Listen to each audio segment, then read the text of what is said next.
Indonesia atau PMI adalah organisasi kemanusiaan yang tidak hanya memiliki andil besar dalam kerja-kerja kemanusiaan, tapi juga bagi perjuangan pengakuan kemerdekaan Indonesia. Selama masa konflik dan perang kemerdekaan, para pegiat dan relawan Palang Merah Indonesia membuktikan bahwa sebuah bangsa yang hebat adalah bangsa yang memahami dan menghargai arti kemanusiaan.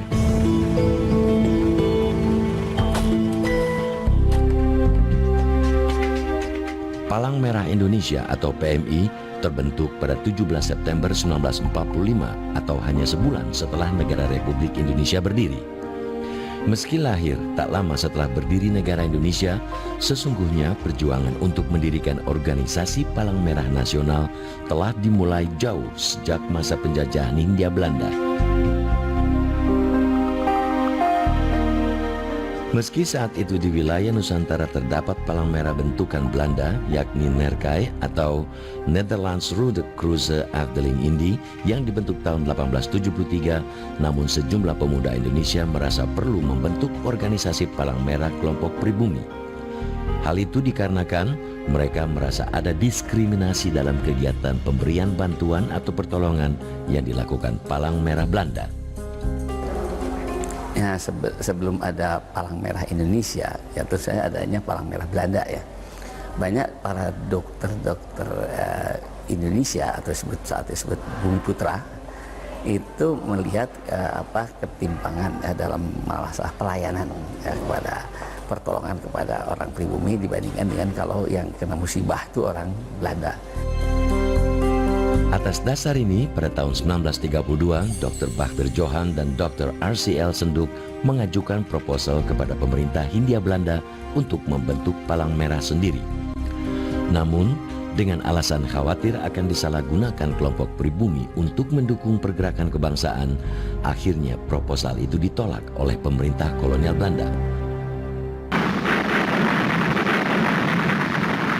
Saat Perang Dunia Kedua meletus, dalam sidang Kongres Nerkai pada 1940, gagasan pendirian Palang Merah kelompok pribumi kembali diajukan. Namun, lagi-lagi proposal itu ditolak pemerintah Belanda dengan alasan rakyat pribumi belum mampu mengatur Badan Palang Merah Nasional dan tidak cukup paham apa itu peri kemanusiaan. Nah, kesempatan itu muncul sewaktu ada konferensi Nerkai ya, organisasi Palang Merah Hindia Belanda. Tapi usul itu rupanya ditolak mentah-mentah karena dianggap banyak orang pribumi belum perlu. Selain itu banyak isu menganggap orang pribumi belum mampu berorganisasi secara baik. Nah, mengatakan organisasi secara baik itu sebenarnya bukan hanya kepada kesehatan, kepada masalah politik begitu. Misalnya mengatakan orang Indonesia itu bagaimana mau bisa jadi pemerintah sendiri gitu ya. Karena 350 tahun pun dididik belum bisa-bisa gitu. Nah, karena itu mereka tidak perlu, dan ditolak mentah-mentah. Berbagai alasan dilontarkan pemerintah kolonial agar Palang Merah kelompok pribumi tidak terbentuk. Namun kondisi terjajah, penolakan ini terasa seperti makanan tak enak yang mau tak mau harus ditelan. Meski sempat menemui jalan buntu, mimpi mendirikan organisasi kemanusiaan ini terus hidup di benak sejumlah pemuda Indonesia.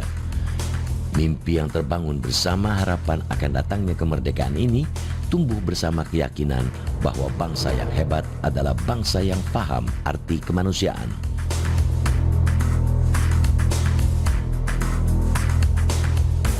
Saat Jepang mengalahkan militer Belanda dan ganti menjajah Indonesia, pada tahun 1942, gagasan pendirian Palang Merah Nasional kembali diajukan sejumlah pemuda Indonesia. Namun, dengan berbagai alasan, gagasan tersebut ditolak Dai Nippon. Padahal, meski hanya menjajah Nusantara selama 3,5 tahun, bangsa Indonesia benar-benar mengalami masa-masa kelam. Di berbagai daerah, rakyat Indonesia mengalami kelaparan. Hasil pertanian rakyat dirampas untuk kepentingan tentara Jepang. Banyak orang dijadikan pekerja paksa atau romusha. Tak sampai di situ, banyak perempuan Indonesia yang dijadikan jugun yanfu atau pemuas nafsu tentara Jepang. Oh Jepang man, jahat. Saya terus terang tidak senang pada orang Jepang. Kelakuannya itu, aduh subhanallah. Barangkali orang Jepang atau orang Korea tidak tahu. Jadi saya bukan benci orang Jepangnya, kelakuannya saya benci. Apalagi semua melihat kelakuan mereka semua angkat barang-barang masyarakat diambil. Dia semuanya ayam semua itu diambil, potong tanpa minta, tanpa beli. Sedangkan pada zaman Belanda tidak ada yang begitu. Kan kaget juga kan. Kok jadi begini, kenapa? Katanya orang hebat. Melihat berbagai kekejaman tentara Jepang saat itu, semangat untuk merdeka dan keinginan mendirikan organisasi kemanusiaan makin berkobar di benak warga Bumi Putra Indonesia. Penderitaan rakyat akibat kekejaman Jepang memicu terjadinya pemberontakan di sejumlah daerah, seperti di Blitar, Indramayu, Tasikmalaya, Aceh hingga Gorontalo, dan Jepang menumpas pemberontakan-pemberontakan itu dengan bengis. Ada pemberontakan peta di Blitar, itu kan berontak karena mereka selama dididik kan serba cukup, baju bagus, makan bagus, tapi waktu libur, diberi libur, mereka pulang kampungnya, mereka kaget melihat bangsa Indonesia ternyata seperti jerangkong hidup gitu ya. Artinya demikian kulusnya, ya, pakaian pun sudah tidak pakaian biasa saja, ada yang dari karung goni, ada yang dari kayak kain kasur itu ya, sengaja dijadikan pakaian karena begitu compang-campingnya. Banyaknya tragedi kemanusiaan selama penjajahan Jepang yang memakan banyak korban membuat sejumlah anak bangsa tergerak untuk segera mendirikan organisasi Palang Merah Nasional. Karena itu, setelah Indonesia memproklamirkan kemerdekaan pada 17 Agustus 1945, pada 3 September 1945, Presiden Soekarno memerintahkan Menteri Kesehatan Dr. Buntaran Martoatmojo untuk membentuk Palang Merah Nasional. Dan pada 17 September 1945, tim panitia pembentukan PMI resmi mendirikan Palang Merah Indonesia yang diketuai oleh Wakil Presiden Muhammad Hatta. Saat itu, selain untuk melakukan kerja-kerja kemanusiaan, keberadaan PMI juga diharapkan bisa menunjukkan keberadaan negara Indonesia di mata dunia internasional. Dalam konteks ini tentu Indonesia yang baru berdiri sebagai negara yang masih sangat muda itu harus berjuang mencapai identitasnya.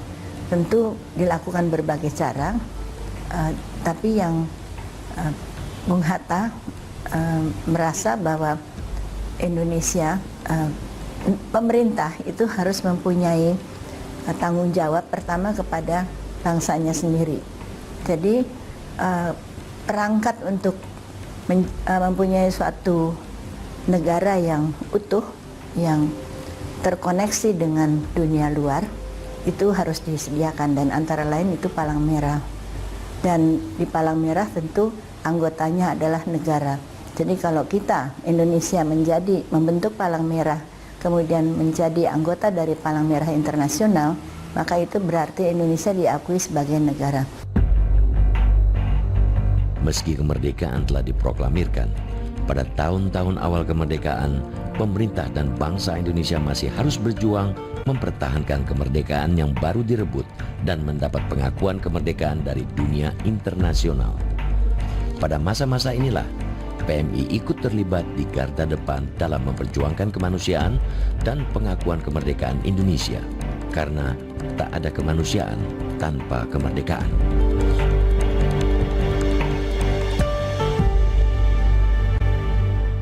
Salah satu keputusan yang diambil oleh pemerintah Soekarno waktu itu, dengan mendirikan PMI, kita ingin memberikan pengakuan kepada dunia luar bahwa Indonesia adalah negara beradab.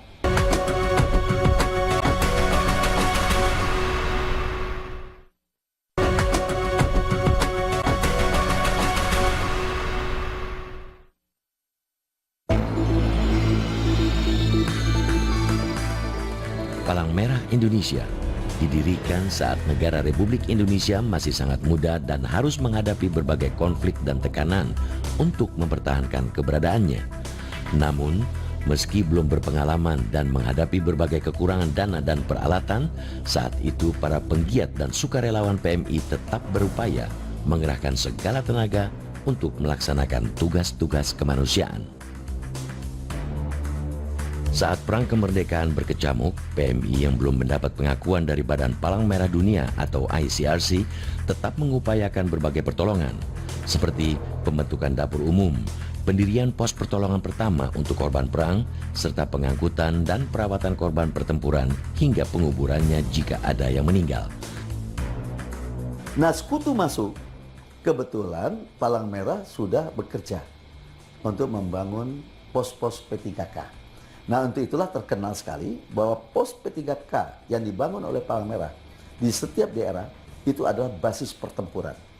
Jadi, semenjak 45, segala suatu keputusan negara ini yang dibangun oleh duit tunggal, yaitu Soekarno-Hatta, selalu melibatkan Palang Merah. Salah satu keputusan yang diambil oleh pemerintah Soekarno waktu itu, dengan mendirikan PMI, kita ingin memberikan pengakuan kepada dunia luar bahwa Indonesia adalah negara beradab. Pada awal tahun 1946, PMI berhasil mengumpulkan lebih dari 60 perempuan yang kemudian dididik sebagai pembantu juru rawat dan diasramakan di gedung CHR HBS Salemba. Mereka kemudian dikirim ke daerah luar Jakarta sampai ke daerah pertempuran. Nah, dalam kondisi inilah perjalanan Palang Merah lebih banyak pada intinya membantu pertolongan pertama pada setiap korban perang. Apakah itu tentara yang perang, apakah itu sipil. Itu selalu diberikan bantuan oleh Palang Merah. Sukarelawan Palang Merah itu juga dididik, dilatih. Maka itu pada waktu itu sudah dibangun sekolah juru rawat atau sekolah perawat yang dibangun oleh PMI. Catatan yang paling berharga, istrinya Bung Tomo itu adalah sukarelawan Palang Merah. Di luar upayanya memberikan pertolongan kemanusiaan terhadap para korban perang, pada awal-awal kemerdekaan, PMI juga berupaya memulangkan orang Indonesia yang hilang di luar negeri selama pendudukan Jepang. Selama penjajahan Jepang, diperkirakan lebih dari 250.000 orang Indonesia diangkut tentara Jepang ke wilayah-wilayah pendudukan mereka selama Perang Dunia Kedua. Orang-orang Indonesia ini dijadikan romusha, heiho, pelaut, hingga jugun yanfu. Selama kurun waktu tahun 1945 hingga 1946, PMI yang melakukan pelacakan hanya menemukan sekitar 29.000 orang atau sekitar 10-15%. Para relawan PMI kesulitan melacak jejak orang-orang Indonesia yang hilang ini karena tidak dibekali catatan data yang memadai. Nah, kalau catatan saya yang menarik, 98 wanita Indonesia yang ada di Singapura itu adalah kerjaan tentara Jepang.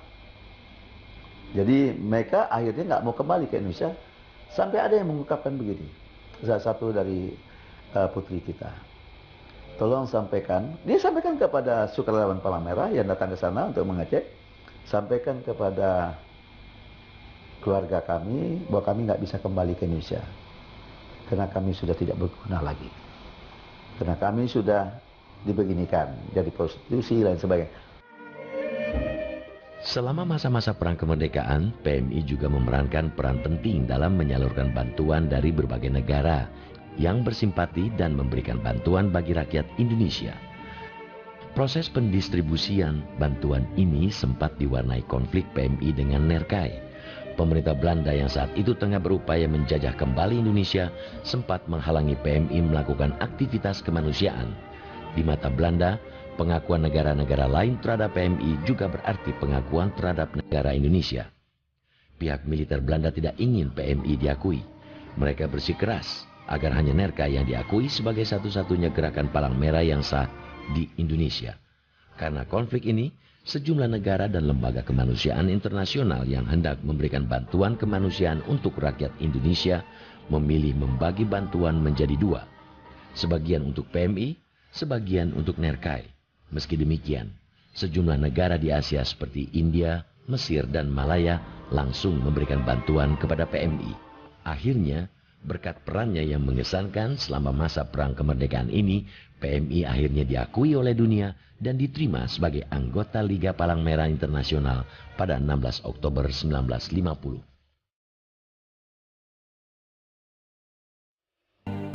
Yang utama yang diberikan oleh Palang Merah, tugas yang utama itu kamu tidak perlu melibatkan siapa dan siapa. Kamu hanya memberikan, bagikan makanan yang bukan makanan ini. Yang tidak ada baju, berikan baju semuanya. Tolong.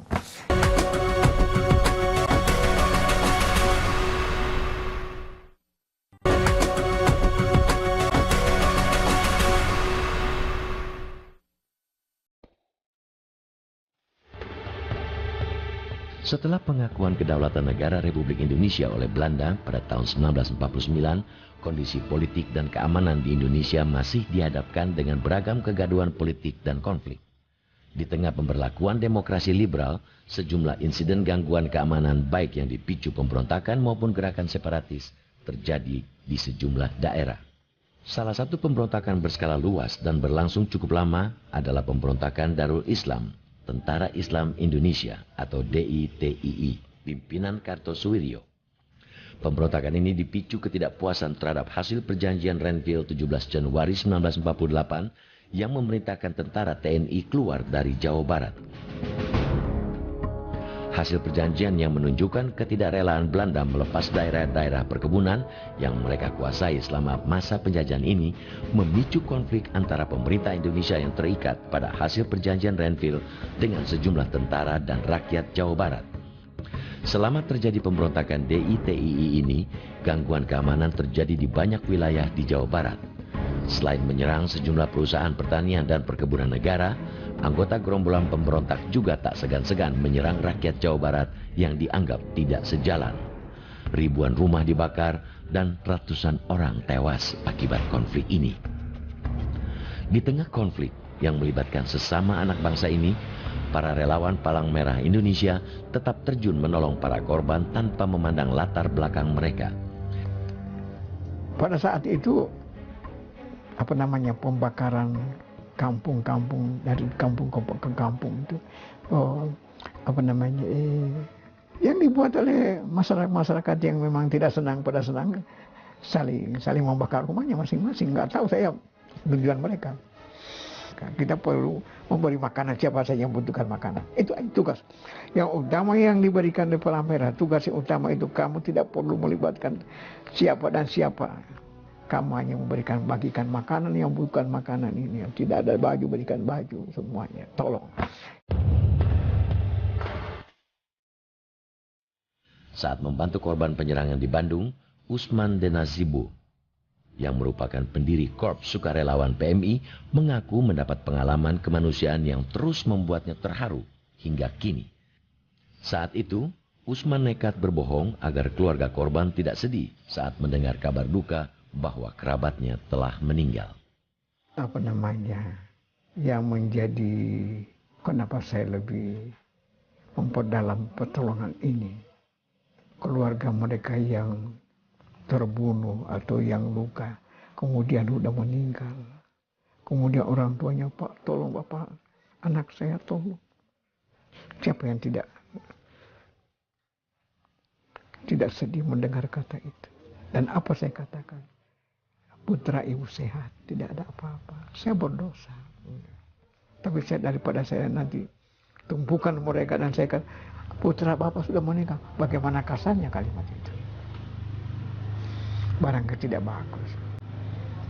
Tunggu aja di rumah sakit. Dan di rumah sakit akan menyampaikan kalimat sembuh atau tidak sembuh. Bagi Usman Denazibu, Palang Merah Indonesia telah mengajarkan padanya apa arti kemanusiaan yang sesungguhnya. Di mata pegiat kemanusiaan seperti Usman, realitas konflik dan bergelimpangannya korban di depan mata seakan menjadi bius untuk selalu menolong dan membantu sesama hingga akhir hayat. Kemanusiaan adalah modal utama untuk saya. Kenapa?